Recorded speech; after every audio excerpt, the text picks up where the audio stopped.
ரமண பவ சரி ரி ரி ரி ரி ரி ரி ரி பின பவ சரவண வீரா நமோ நம தி பவ சரவண நிர நிர நிரண வசர ஹண பவர்க ர ர ர ர முருகா முருகா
மாமன்னா, செண்பகப் பாண்டியா, நீ என்னை போற்றுவதிலும் புகழ்பாடி பூஜிப்பதிலிருந்தும் நீ தமிழ் மொழியின் பால் கொண்ட நேசத்தையும் அன்பையும் தீரா பற்றையும் நான் அறிந்து கொண்டேன். அகத்திய மாமுனிவரே, கடைசி தருணம் வரை தமிழ் மொழியின் இறைவன் ஈசனே என்றுதான் நான் நினைத்துக் கொண்டிருந்தேன். தமிழ் மொழியின் வரலாற்றையும் தமிழ்க்கடவுள் முருகனின் திருவிளையாடலையும் அறிய நாங்கள் சித்தமாக இருக்கின்றோம். எடுத்துரையுங்கள்.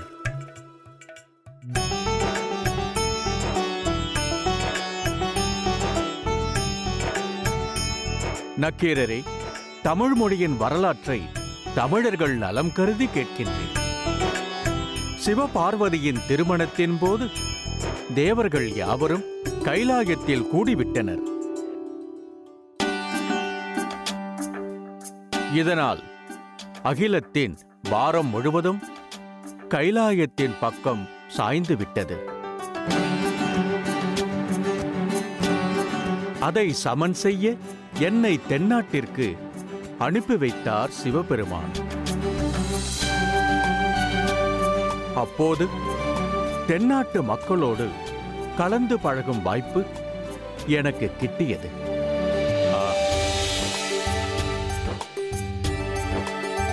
அவர்களின் அன்பும் நாகரீகமும் கலாச்சாரமும் என்னை வெகுவாக ஈர்த்தது.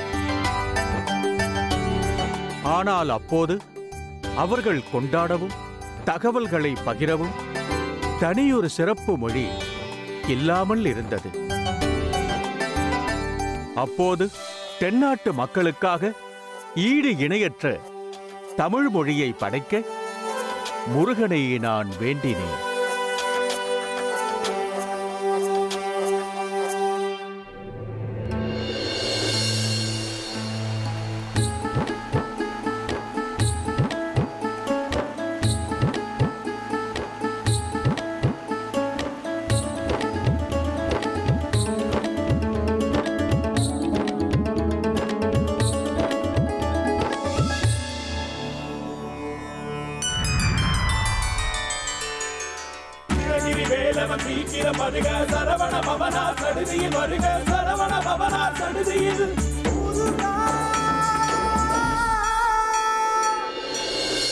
அமிழ்தனும் இனிய தமிழ் மொழியின் தெய்வீக ஒளியிலும் ஓசையிலும் நான் மதிமயங்கினேன்.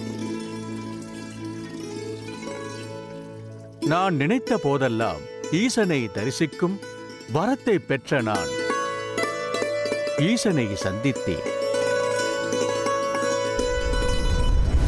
ஓம் நம சிவாய, ஓம் நம சிவாய, ஓம் நம சிவாய, ஓம்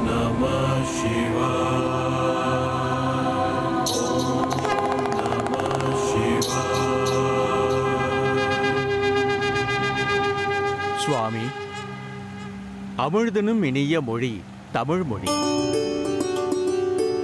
இசை பாடவும் வழக்காடவும் நற்செய்யுளை ஏற்றவும் ஏதுவான மொழியாக தமிழ்மொழி விளங்குகிறது. தமிழ்மொழியை உச்சரிக்கும் போது எழும் ஓசையே தெய்வீகம் பொருந்தியதாக இருக்கிறது. எம்மொழியிலும் இல்லாத பல சிறப்புகள் தமிழ் மொழியில் மிகுந்து நிற்கின்றன. ஆனால் என்ன அகத்திய முனிவரே? ஆனால் தமிழ் மொழிக்கு முறையான இலக்கணம் இல்லை என்பதே ஒரே குறை. தமிழ் மொழிக்கு முறையான இலக்கணம் வகுத்தால் பல இலக்கியங்கள் பிறக்க அது ஏதுவாக இருக்கும். அதன் பிறகு தமிழ் மொழி போல் ஓர் உயர் மொழியும் செம்மொழியும் இந்த உலகில் ஒரு மொழியும் இருக்க இயலாது. அகத்தியரே, தமிழ் மொழியின் இலக்கணத்தை பற்றி நீங்கள் சிந்திக்க தொடங்கிவிட்டீர்கள் அல்லவா? ஆகவே அதற்கான வழியும் பிறந்துவிட்டது. ஐயனே, தாங்கள் கூறுவதன் பொருள்? தாங்களே தமிழ் மொழிக்கான இலக்கணத்தை வகுத்து ஒரு நூலை ஏற்றுங்கள். அதை பாண்டிய மன்னனின் முத்தமிழ் சங்கத்தில் அரங்கேற்றுங்கள். நானே வந்திருந்து தமிழ் மொழிக்கான இலக்கணமாக தங்கள் நூலை அங்கீகரிக்கிறேன்.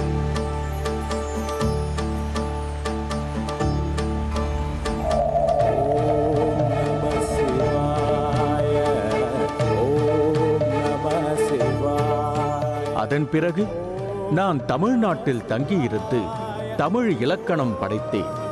அதை மதுரையம்பதியில் உள்ள தமிழ் இனி பெருவளர் மாமன்னன் அமைத்த முத்தமிழ் சங்கத்தில் அச்சங்கத்தின் தலைவரான ஈசனின் முன்னில் அரங்கேற்ற முற்பட்டேன். ஆக்கல், அழித்தல், காத்தல் என முத்தொழிலையும் புரியும் ஈசனே, எம்பெருமானே, பண்ணிசைக்கும் தமிழ் மொழிக்கு இன்னுயிராய் விளங்கும் இறைவனே, முக்கண் முதல்வனே, சிரம் தாழ்த்தி வணங்குகிறேன்.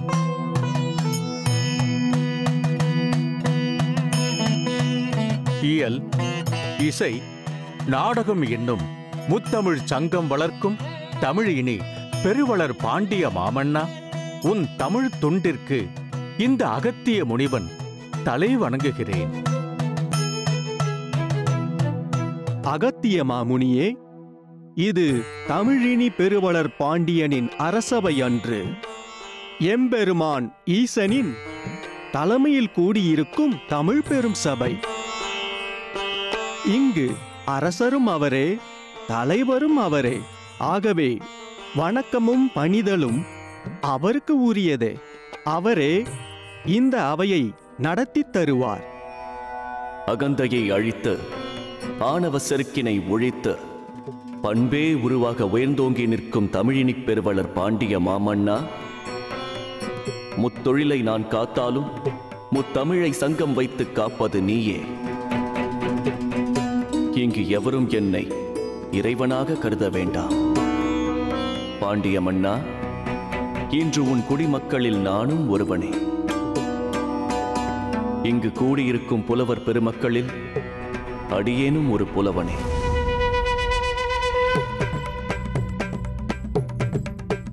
ஆகவே உன் வேண்டுகோளை ஆணையாக கொண்டு அவையடக்கத்துடன் யாதொரு குறைவும் இன்றி இந்த அவையை நடத்தி வைக்க நான் சித்தமாக இருக்கின்றேன். தமிழ் மொழியின் பால் கொண்ட பேரன்பால் என் குடிமகனாக மதுரையில் குடிகொண்டிருக்கும் ஈசனே, உன் பெருந்தன்மையை நான் என்னவென்று போற்றுவேன். ஐயனே, இயல், இசை, நாடகம் என்னும் முத்தமிழுக்கும் அகத்திய பெருமான் தங்களின் கட்டளைப்படி முதலில் இலக்கணம் வகுத்துள்ளார். அதை இந்த தமிழ்ச்சங்கத்தில் அரங்கேற்ற அனைவரும் இங்கே கூடியிருக்கிறோம். ஈசனே, தாங்கள் இந்த விழாவை சிறப்பாக முன்னின்று நடத்தித் தர வேண்டும். அகத்திய மாமுனியே, தமிழ் மொழிக்காக தாங்கள் வகுத்த இலக்கணத்தை அரங்கேற்றலாம். ஆதிசிவனே, சர்வேஸ்வரா, தமிழ் மொழி காக்கும் இறைவா, தமிழ் மொழிக்கு பெருமை சேர்க்கும் முதல் இலக்கண நூலை வகுக்கும் அரும்பணியை என்னிடம் நல்கி என்னை பெருமை செய்தீர். இதோ நான் வகுத்த தமிழ் மொழியின் முதல் இலக்கணத்தை இந்த அவையில் முன்வைக்கிறேன்.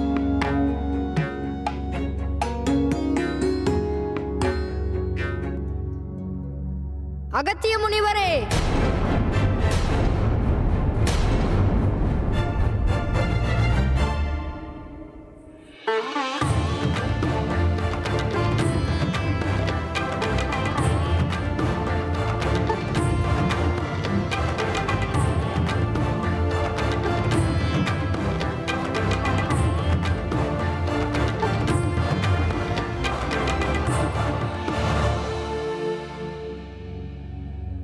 தமிழ் மொழி தோன்றியது என்னிடத்திலே. தமிழ் மொழியை காக்கும் கடவுளாக கந்தன் நான் இருக்க, என்னை இன்றி ஓர் அவை இங்கு கூடியிருக்கிறது. பரவாயில்லை, தமிழுக்கு ஏதேனும் நன்மை நடந்தால் அதில் எனக்கும் மகிழ்ச்சியே. ஆனால் தமிழ் மொழிக்காக இலக்கணம் வகுக்க நீர் யார் அகத்தியரே? இப்பெரும் பணியை ஆற்ற தங்களுக்கு யார் அனுமதி தந்தது?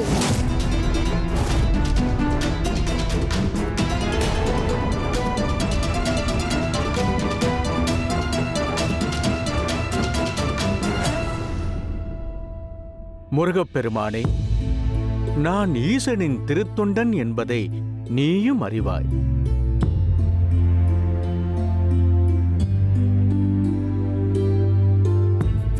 இந்த தமிழ்ச் சங்கத்தின் தலைவரான ஈசனே தமிழ் மொழிக்கு இலக்கணம் வகுக்க அனுமதி கொடுத்தார். ஓ, நல்லது.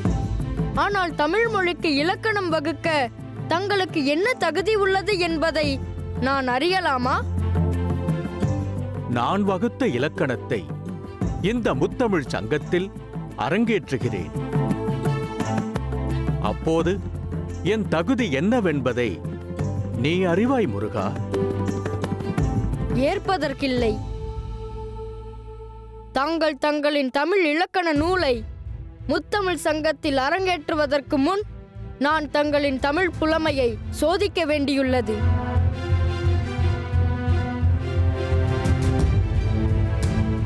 நான் உன் சோதனைக்கு ஆட்பட சித்தமாக இருக்கிறேன் குமரா.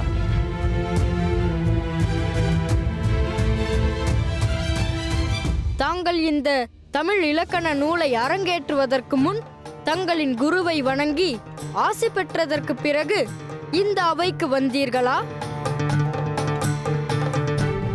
தற்போது என்னிடம் கேள்வி எழுப்புவதும் அதற்கு என்னுள்ளே இருந்து பதில் உரைக்க வைப்பதும் என் ஆசானான முருகனே.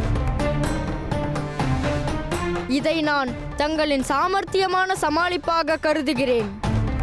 இல்லை ஐயனே, என் பதிலில் உள்ள உண்மையை விளக்குகிறேன்.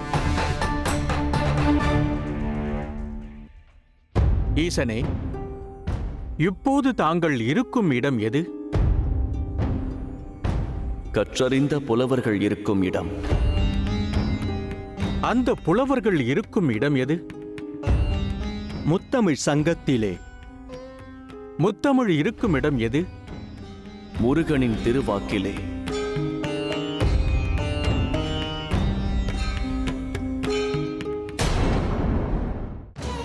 தமிழ்க்கடவுள் முருகன்.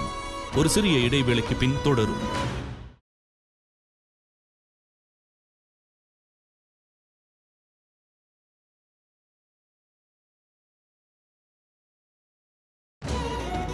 தமிழ்க்கடவுள் முருகன் தொடர்கிறது. முருகா, நீ இருக்கும் இடம்? அமிழ்தினும் இனிய தமிழ் மொழியிலே. எனில் அந்த இனிய தமிழையே சதா சர்வ காலமும் வணங்கும் நான் உன்னை வணங்கியதாகத்தானே அர்த்தம். அகத்தியரே, மகிழ்ச்சி. நாவன்மையில் தங்களை யாரும் மிஞ்ச முடியாது என்பதை இந்த அகிலம் அறியும். அப்படியே ஆனபோதும் தாங்கள் ஆய்ந்தறிந்து வகுத்த தமிழ் இலக்கண நூலின் சிறப்பை நான் அறிய முற்படுகிறேன். அதற்கு நானும் சித்தமாக இருக்கிறேன். யாதொரு மொழிக்கும் இல்லாத ஒரு தனி சிறப்பு நம் தமிழ் மொழியிலே என்ன இருக்கிறது அகத்திய முனிவரே? இந்த 7 புவனங்களிலும் உள்ள 8000 மொழிகளிலும் இல்லாத ஆகப் பெரும் சிறப்பு தமிழ் மொழியில் மட்டுமே உள்ளது. அது சிறப்பு ழகரம். ழ என்னும் எழுத்து தமிழ் என்னும் சொல்லின் கிரீடமாக உயர்ந்தோங்கி நிற்கிறது. சிறப்பு ழகரத்தின் ஓசையை ஒத்த லகரமும் லகரமும் நம் தமிழ் மொழியில் உண்டல்லவா? அதை எப்படி வேறுபடுத்துவீர்? அதன் உச்சரிப்பை நீர் எப்படி இலக்கணத்தில் வரையறுப்பீர்? லகரத்தை உச்சரிக்கும் போது மேற்பல் வரிசையின் மேல் அன்னத்தில் நாக்கு ஒட்டியிருக்க வேண்டும். லகரத்தை உச்சரிக்கும் போது மேல் அன்னத்தை நாக்கு வருட வேண்டும். சிறப்பு ழகரத்தை உச்சரிக்கும் போது மேல் அன்னத்தில் நாக்கானது வளைந்து நின்ற நிலையில் ஒலிக்க வேண்டும். இனிமையான ஓசை எழுப்பும் இந்த சிறப்பு ழகரம் தமிழ் என்ற சொல்லின் இறுதி எழுத்தில் திலகமாக ஒளிர்விட்டு மிளிர்கிறது. மொழியின் இலக்கணம் என்றால் என்ன? ஒரு மொழியின் விதிகளையும் கூறுகளையும் விளக்குவதே இலக்கணம். மொழியின் வரையறையே இலக்கணம். தமிழ் இலக்கணத்தை தாங்கள் எத்தனை விதமாக பிரித்துள்ளீர்கள் அகத்தியரே? தமிழ் இலக்கணத்தை 5 விதமாக பகுத்துள்ளேன்.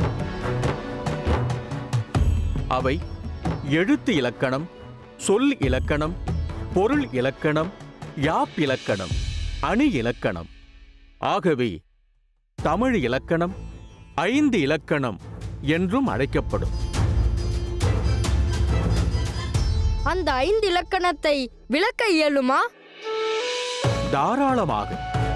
எழுத்து இலக்கணத்தில் எழுத்துக்களின் வகைகள், அவை ஒலிக்கும் கால அளவு, எழுத்துக்கள் பிறக்கும் முறை ஆகியனவும் சந்தி இலக்கணமும் இடம்பெற்றுள்ளன. சந்தி இலக்கணம் என்பது 2 சொற்கள் சேரும்போது முதல் சொல்லின் கடைசி எழுத்திலும் 2ஆம் சொல்லின் முதல் எழுத்திலும் ஏற்படும் மாற்றங்களை சொல்வதாகும். சொல் இலக்கணத்தில் சொல்லின் வகைகளான பெயர்ச்சொல், வினைச்சொல், இடைச்சொல், உரிச்சொல் ஆகியனவும் திணை, பால், எண், இடம், காலம் ஆகியனவும் தொகை, வேற்றுமை ஆகியனவும் சொல்லப்பட்டிருக்கும். பொருள் இலக்கணம் என்றால் என்ன? அது எதை பேச முற்படுகிறது? தமிழ் கடவுள் முருகன். ஒரு சிறிய இடைவேளைக்கு பின் தொடரும்.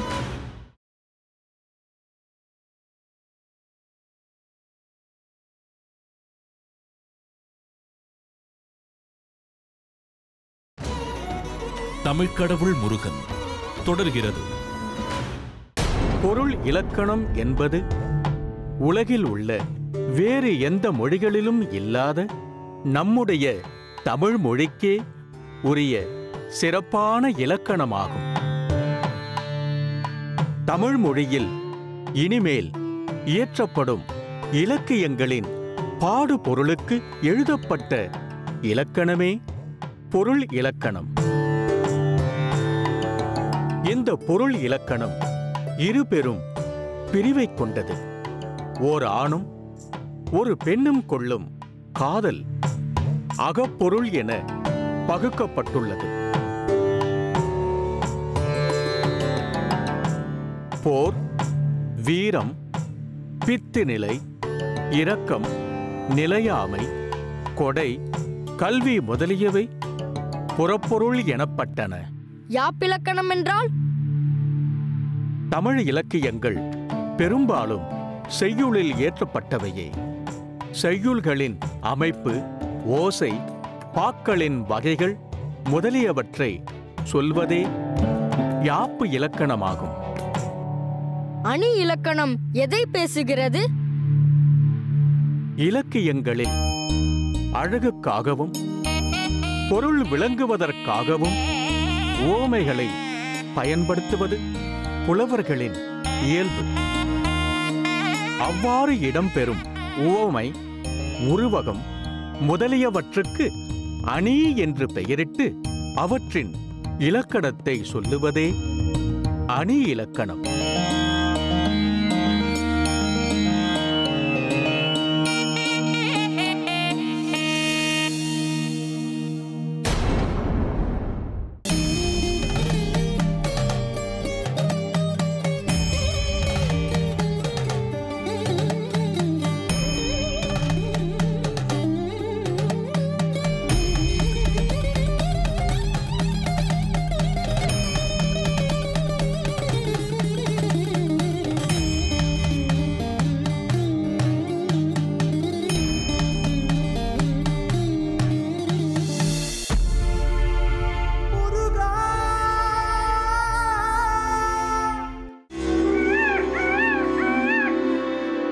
மனிதன் தன்னை மதிப்போரை மட்டுமே மனதில் கொள்வான்.